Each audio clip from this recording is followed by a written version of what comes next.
जय हिंद दोस्तों, कैसे हैं आप सभी। आशा करते हैं बहुत अच्छे होंगे।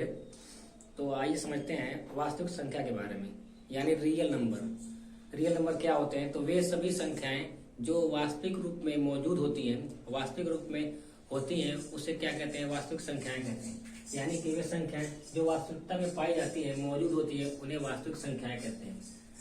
और जब इन्हीं वास्तविक संख्या को संख्या रेखा पर दर्शाते हैं तो हम उसे वास्तविक संख्या रेखा कहते हैं। इसका मतलब ये हुआ कि ये जो संख्या रेखा है, इस संख्या रेखा पर हमने जितने भी नंबर्स उनको अगर दर्शा दिया तो उसे बोलते हैं वास्तविक संख्या रेखा। तो आप बताइए कि क्या वास्तविक संख्या की तरह कोई काल्पनिक संख्या भी होती है? तो बिल्कुल, काल्पनिक संख्याएं भी होती हैं। वास्तविक संख्या की तरह काल्पनिक संख्या भी होती है, लेकिन हम इसके बारे में अभी नहीं पढ़ेंगे, बाद में पढ़ेंगे। आप ही समझते हैं वास्तविक संख्या क्या होती है। तो वास्तविक संख्या वो संख्या जो वास्तविकता में मौजूद होती है, उन्हें बोलते हैं वास्तविक संख्या। अब वास्तविक संख्या कितनी तरह की होती है? तो वास्तविक संख्याएं होती हैं दो तरह की। एक होती है धनात्मक संख्या और एक होती है ऋणात्मक संख्या। उसमें जीरो को भी इंक्लूड करते हैं। तो अगर हम इस तरह से एक संख्या रेखा खींचते हैं तो इस संख्या रेखा पर बीच में हम जीरो को दर्शाते हैं और जीरो के राइट हैंड साइड पे सभी पॉजिटिव नंबर्स लिए जाते हैं और जीरो के लेफ्ट हैंड साइड पे सभी नेगेटिव नंबर्स लिए जाते हैं। यानी कि अगर जीरो के राइट हैंड साइड पे सभी पॉजिटिव नंबर्स लिए जाते हैं तो उन्हें बोलते हैं धनात्मक संख्या या फिर धनात्मक संख्याएं, और जीरो के लेफ्ट हैंड साइड पे जो नेगेटिव नंबर्स लिए जाते हैं उन्हें बोलते हैं ऋणात्मक संख्या। अब इन्हीं धनात्मक संख्या को हम धनात्मक पूर्णांक भी कहते हैं।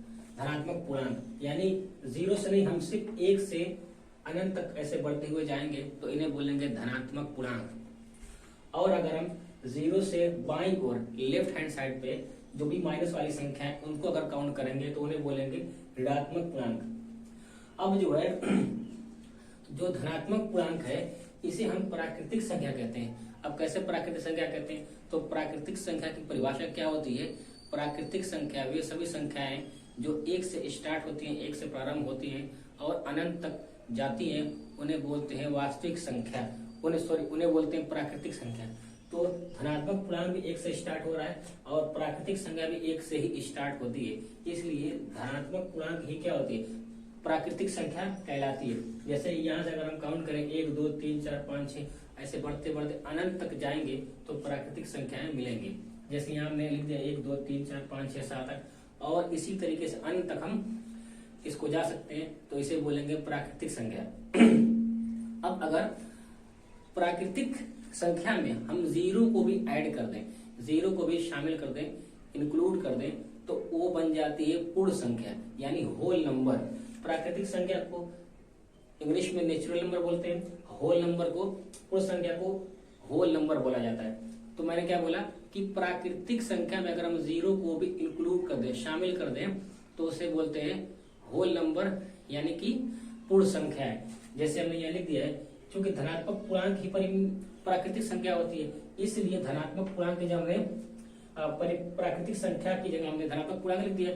आप चाहे तो प्राकृतिक संख्या लिख सकते हैं, नेचुरल नंबर लिख सकते हैं। तो प्राकृतिक संख्या यानी कि धनात्मक पूर्णांक प्लस शून्य यानी जीरो, इन दोनों को भी इंक्लूड कर दे, शामिल कर दे, तो वो बन जाती है पूर्ण संख्या।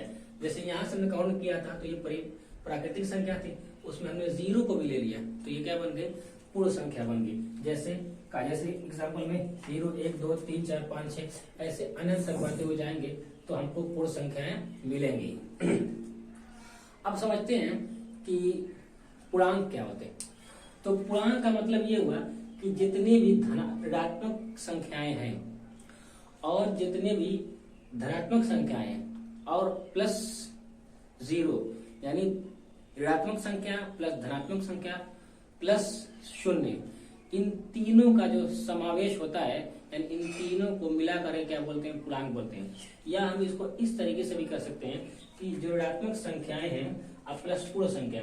हम पूर्ण संख्या क्यों बोला? क्योंकि पूर्ण संख्या चूंकि जीरो से स्टार्ट होती है, अगर हम प्राकृतिक संख्या बोलते तो ये एक से स्टार्ट होती, इसलिए हमने पूर्ण संख्या बोली। तो जितने भी ऋणात्मक संख्याएं -1 से लेकर अनंत तक और जितनी भी धनात्मक संख्या नहीं, जितनी भी पूर्ण संख्याएं हैं 0 से लेके अनंत तक, राइट साइड की ओर, दाहिनी ओर, इन सभी को ऐड करेंगे, सभी को काउंट कर देंगे तो ये क्या कहलाएंगी, ये कहलाएंगी पूर्णांक, ये पूर्णांक कहलाएंगे। यानी कि इसको बोलते हैं इंटीजर, यानी ऋणात्मक संख्या प्लस पूर्णांक प्लस पूर्ण संख्या, इन दोनों का सम्मिलित रूप ही क्या कहलाता है, पूर्णांक कहलाता है। अब पूर्णांक कैसे बना, खुद ही देख सकते हैं कि पूर्णांक जो है वो पूर्ण प्लस अंक यानी पूर्ण धन अंक, यानी इसका अगर संधि विच्छेद करेंगे तो पूर्ण धन अंक ये मिलकर बना हुआ, यानी पूरा पूरा अंक, यानी कंप्लीट अंक। तो कंप्लीट अंक का जो भी संख्या रहेगा, जितनी भी संख्या है उन सभी को काउंट कर लीजिए, वही क्या कहलाएंगे, वही पूर्णांक कहलाएंगे।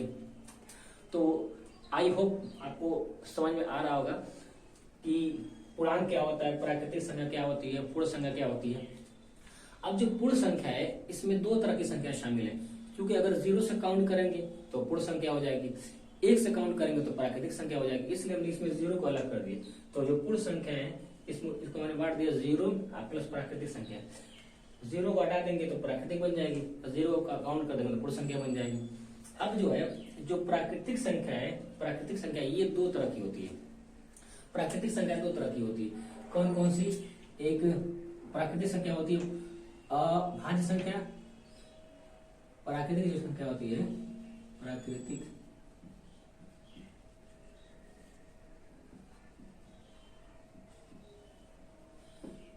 संख्या होती है कितने तरह की, दो तरह की, एक होती है भाज्य संख्या, एक होती है अभाज्य संख्या।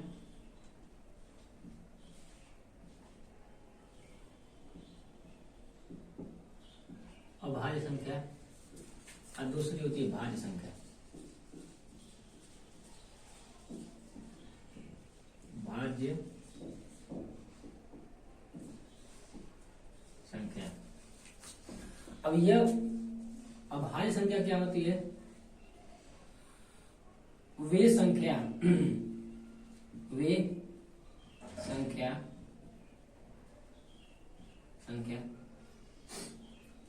जिसका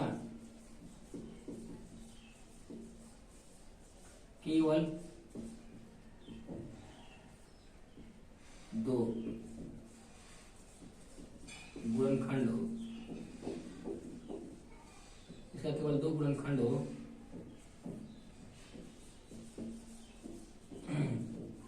उसे अभाज्य संख्या कहते हैं, उसे अभाज्य संख्या कहते हैं।